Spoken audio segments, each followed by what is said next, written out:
Hi ಎಲ್ಲರಿಗೂ, ಇದು ಶುಕ್ರವಾರದ ಮಿನಿ ವ್ಲಾಗ್. ಇವತ್ತು ನೋಡ್ಬೋದು, ಇವತ್ತು ಯಾಕಪ್ಪ ಇಷ್ಟು ಬೇಗ ಅಂತೆ ಅಂದರೆ ಇವತ್ತು ಷಷ್ಠಿ ಪೂಜೆ ಮಾಡೋ ಅಂತಿತ್ತು. ಫ್ಯಾಮಿಲಿ ಮೆಂಬರ್ಸ್ ಎಲ್ಲ ಸೇರಿಕೊಂಡು, ಹಾಗಾಗಿ ಇವತ್ತು 5:30ಗೆ ಎದ್ದೆ.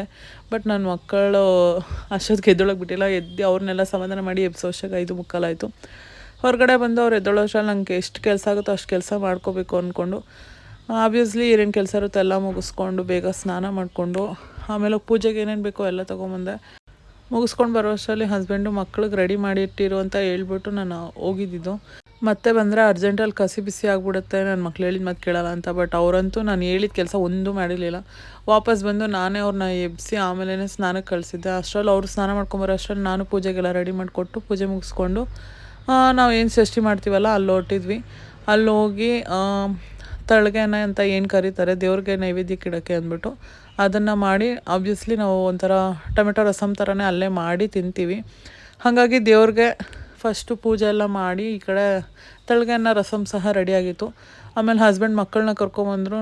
ಪೂಜೆನೂ ಮುಗಿಸ್ಕೊಂಡು ಈ ಕಡೆ ಊಟನೂ ಮಾಡಿಕೊಂಡು ಫ್ಯಾಮಿಲಿಯವರೆಲ್ಲ ಬರಬೇಕಾಗಿತ್ತು. ಬಟ್ ಅವರೆಲ್ಲ ಕ್ಯಾಪ್ಚರ್ ಮಾಡಲಿಲ್ಲ. ಬಂದವರೆಲ್ಲರೂ ಊಟ ಮುಗಿಸ್ಕೊಂಡ್ವಿ. ಮನೇಲಿ ಮಾಡಿದ್ರಂತೂ ಇಷ್ಟು ಟೇಸ್ಟಿಯಾಗಿ ಬರೋದೇ ಇಲ್ಲ. ಅಲ್ಲಿ ಬಂದಿದ್ದವ್ರಿಗೆಲ್ಲ ಊಟ ಬಡಿಸಿ ಅದೆಲ್ಲ ಆದಮೇಲೆ ಕೊನೆಯಲ್ಲಿ ನಾನು ಕೂತ್ಕೊಂಡು ಊಟ ಮಾಡಿಕೊಂಡು ಮನೆಗೆ ಬಂದ್ವಿ. ಮನೆಗೆ ಬರ್ತಾ ಇದ್ದಂಗೆ ಇವತ್ತು ತುಂಬ ಅಂದರೆ ತುಂಬ ಸುಸ್ತಾಗಿಬಿಟ್ಟಿತ್ತು. ಆಮೇಲೆ ಮೂವರು ಸೇರ್ಕೊಂಡು ಮಲ್ಕೊಬಿಟ್ರಿ. ಇದಾಗಿತ್ತು ನನ್ನ ಇವತ್ತಿನ ದಿನಚರಿ ಅಂತಲೇ ಹೇಳ್ಬೋದು.